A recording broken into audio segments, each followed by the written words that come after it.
शासन त्यावेळेला बनाव घेतलेला नाही. त्यावेळेला बिबट सफारी मागितली होती. बिबट सफारीमध्ये 25 ते 30 फक्त बिबट्या बसतात.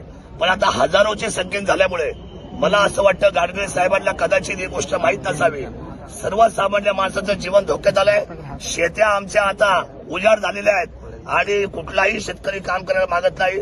जीवाच्या भीतीने दिवसा हल्ले होतात, सायंकाळी हल्ले होतात, रात्री हल्ले होतात, पहाटे हल्ले होतात. या भिंती बांधणं, शेळ्या सोडणं या उपाययोजना होऊ शकत नाही. नसबंदी करण्याच्या पेक्षा यांची आपली ताकद वाया घालवण्यापेक्षा 2 रेस्क्यू सेंटर उभे करा. ते दिसतील त्यांचा पाठलाग करा.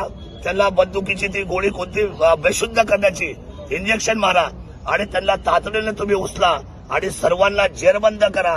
1000 बिबट एका बाजूला मादी आणि एक बाजूला नर असे तुम्ही वेगळे केले तर तुमचा नसबंदीचा विषय संपून जाईल. काही बिबटे रेस्क्यू सेंटरमध्ये, खासगी रेस्क्यू सेंटरमध्ये सोडण्याचं आश्वासन दिलं होतं. सह्याद्रीच्या त्या जंगलांमध्ये काही सोडण्याचे आश्वासन दिलंय. यातनं तोडगा निघेल का असं वाटतं तुम्हाला? नाही, बिबट्या एकही जंगलामध्ये राहत नाही. सगळा आता तुम्हाला मी शुगर कॅन मध्ये राहतो, साखरेच्या ऊसाच्या शेतामध्ये राहतो, तो आमच्या घराजवळ राहतो. एकही बिबट्या जंगलामध्ये राहत नाही. शेळ्या सोडून तेवढं काय फायदा नाही. शेळ्यांच्या चोऱ्या माऱ्या होतील, शेळी लोकच घेऊन जातील. तिथं बिबट्या काय तो घेणार नाही. आशिष शेलार म्हणतात की जसं कोरोना होता त्याला ट्रीट केलं गेलं त्याच पद्धतीने या बिबट्यांना ट्रीट करायला पाहिजे. नाही म्हणजे कसं ट्रीट केलं पाहिजे?